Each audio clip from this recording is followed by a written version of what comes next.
This is the home page. It is a search engine, of course, and it functions in the same way that any search engine that you might be familiar with does function. And through here, you can search for videos, articles, books, ebooks, a ton of different materials. The little bar beside the search engine where it says everything, you can just switch that to online, and it will only bring you up results that are accessible online. I also want to point out that we have subject guides, which is just indicated by the arrow underneath the search bar. So subject guides are very useful. They're a great place to consult if you're not sure where to start your research. And essentially they're collections of library resources as well as websites, associations, and just information resources that are subject specific. So we have created guides for the various program areas at Seneca and included helpful resources that you can look for your research based on your program area. So if you are interested in looking at those, which I would highly recommend, you can click on the subject guide button underneath the search bar. And this is an example of a typical search page. If you have looked through the library online at all, this should be very familiar to you. But it functions in the same way that many databases do. You use your keywords up at the top. So I've searched for cycling and Canada, and I'm getting over 15,000 results, which is a lot to look through. So you can filter down on the left side of the screen based on what your research needs are. So you can specify that you want to look for a certain content type, or you only want recent materials, so you can narrow down the publication date. Or you can also narrow down your search by selecting a subject. So if you're searching just within like a specific subject area, or maybe you're looking for statistics or specific data, you can specify that there as well. And then I've also highlighted the online access tab, so you can see what you do have access to and how it's available. So if it doesn't say online access, if it says like available at Seneca at York, that's how you know that it would be a print resource. But if it's something online, it's going to look like that with a little hyperlink. And finally, I've also highlighted the Ask Us Live button over in the corner. So if you do need any assistance, if you're not finding what you're looking for, or maybe a database or something isn't working, you can click on that button, and it's a live chat. So there's a librarian on the other end who's able to help you. So it's a very easy and quick way to get in contact with someone in the library. So as I was mentioning with the subject guides, these are the guides that we have available under the media and communications subject area. So we've got a number of different guides that would be relevant, but specifically, of course, we have broadcasting and journalism. So if you click on that guide, this is what it looks like. So we've got a lot of information in here that are organized by the various tabs. So if we wanted to find news or current event resources, so whether that's databases or links to websites or specific journals, you can click on that tab and you'll get a list of links to resources. We also have a Finding Experts tab, which I'll refer to a little bit later in the session, but that's a good way to find resources where you can either get access to directories to contact experts, or ways of finding experts, either within or outside of Seneca. And then, of course, there's also ways of contacting the library. There's a way that you can email me, or the Ask Us Live button in the corner as well. So once we do find information, of course, it's important to determine whether or not it is right for our research purposes, and determine if it's essentially trustworthy. So what we recommend at the library, you might be familiar with this, but doing the CRAP test. So it's just questions that you can do to stay critical of the information that you are reading through to ensure that it's right for your research purposes. So it's taking a look at the currency, the relevance, the authority, accuracy and purpose of the resource, whether that's an article or a book or a video. And for the currency, you can ask whether or not it's a recent publication, or maybe the more recent material has been published on this topic or this issue that you might want to consult. So that's why I said when we were looking in the library catalog that you can kind of narrow down by the publication date.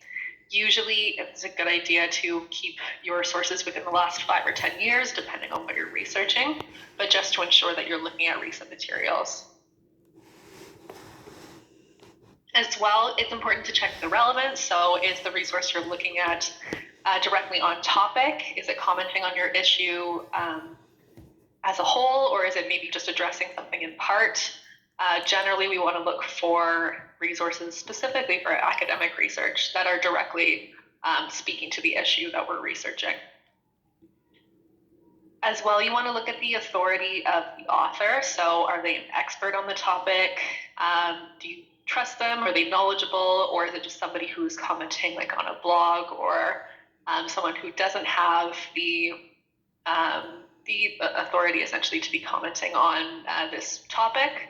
So one way that you can do that is either credentials, like where they work, see if they have like maybe a master's or a PhD in the subject area, just getting a sense of whether or not they actually know what they're talking about. You can also check the accuracy of the information that's being quoted or included within the resource. So is it quality information? Is there a citation or a reference that you can follow to see where this information is coming from? Especially for academic research, you want to ensure that there is a citation list so you can follow up on the research. If there wasn't a citation list, I would be very skeptical of the resource. And finally, you want to look at the purpose of the article. So whether or not it's an article or whatever kind of resource, but you want to know why the author or the organization behind it is publishing it. What is their intention? Do they have a notable bias or an agenda that they're trying to achieve? And that can help you to determine whether or not it's right for your research purposes. Does anyone have any questions so far?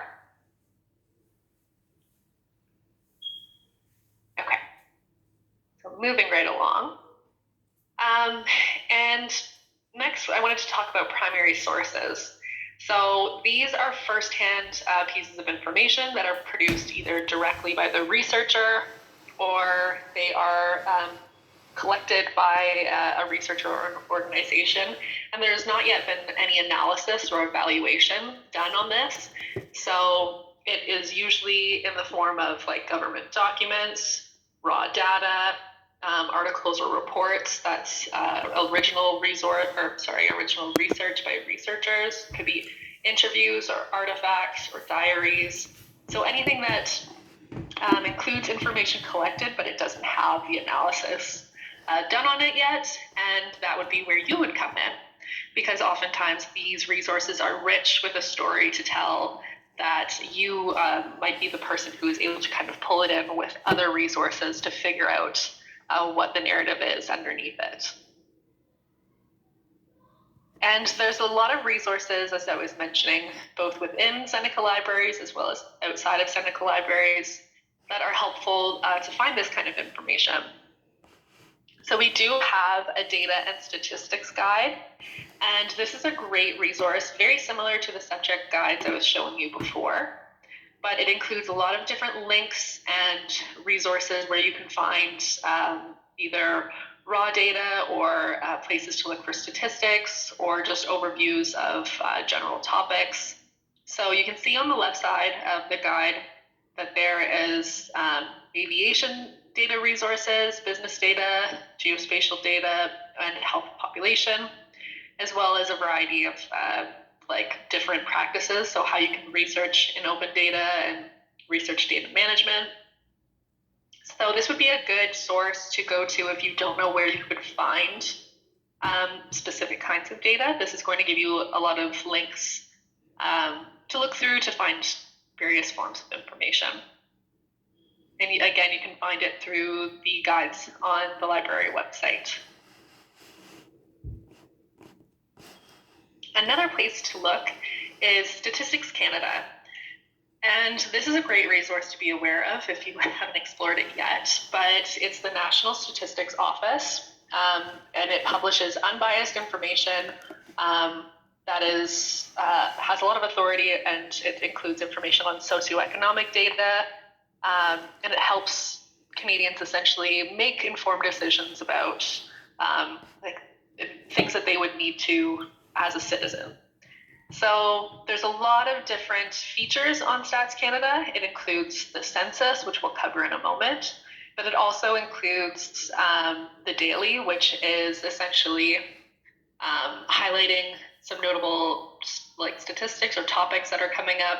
And it doesn't really do any analysis or opinion on this. It's just kind of highlighting things that are notable, as well as comparing them to previous year's statistics. There's key indicators as well, which I've highlighted. So this will include information like population. So things that are major kind of notable things to be aware of about Canada and what it's like to live in Canada. So as I mentioned, it collects unbiased information about Canada and makes that information available to the public. The daily, which I highlighted on the last slide, is the release bulletin of Stats Canada, and it makes those statistics a little bit more understandable. And while it does kind of give you some information to allow you to do some analysis, it's not offering any sort of opinion on that. It's just kind of presenting the straight facts. And it's a great access point if you are starting new research. You can search through and look at a variety of different information points, but you can also subscribe to an RSS if you're familiar with doing that, so you can get notifications to your email as well. So this is what it looks like to search through the daily. You could take a look through recently published articles, looking through in the news tab up at the top. You could look at the key indicators, or you can search by subject as well, based on whatever your research area is. And this is an example of an article that I pulled up. So it's selected police-reported crimes and calls for service during the COVID-19 pandemic, looking at data from March 2020 to July 2021. I could read the text of the article. I could just look at the data tables that are available. I can also get linked to related information. So if there are other articles or other data tables I wanted to look at, I could click on that and it's going to link me to related articles. Or I can also download a PDF of this article if it's something I want to continue to refer to. And also available from Stats Canada is the census, which is a great resource to be able to refer to find information on Canada and Canadians. It's released every 5 years. So there was one that was recently done in 2021, but prior to that, there's information from 2016, 2011, and so on and so forth. The Stats Canada data on the census is available back to 1996. That's all been digitized. Prior to that, you'd have to do some research like in a government library to get previous information, or check through any articles published on previous census data. But within the ones that are available on Stats Canada website, you can find geographical statistical data and some analysis on our demographics. So it's, again, not going to be offering any opinion, but it is going to give you kind of an overview on the changes that are occurring between each census. There's no economic data either. It's strictly demographics, agricultural, population.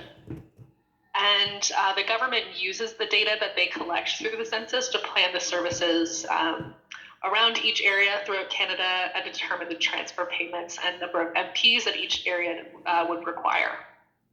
So you can browse by topic or search by geographic area, which I'm going to show you on the next slide.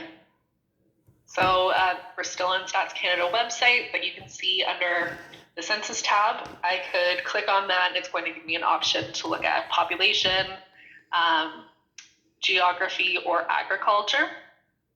So here I have the census of population. I could look through data, I could look through a specific analysis, or I could review the reference, which is kind of giving me an overview of each of the topic areas that it's looking at.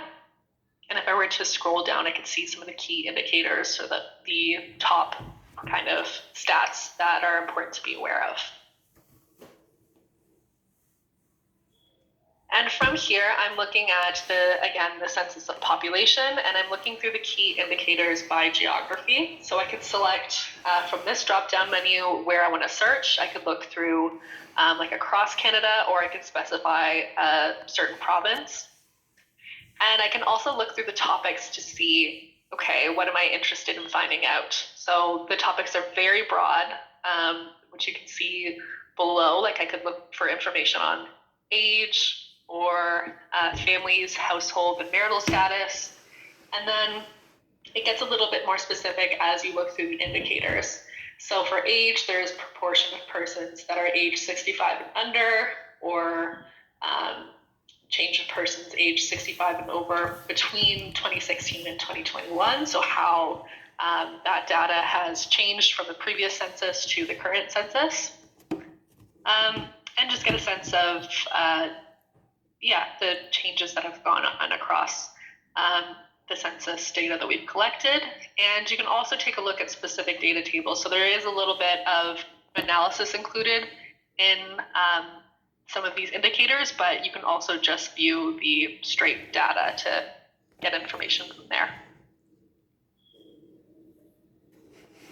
So now I'd like to talk about public opinion polls. And these are great resources to get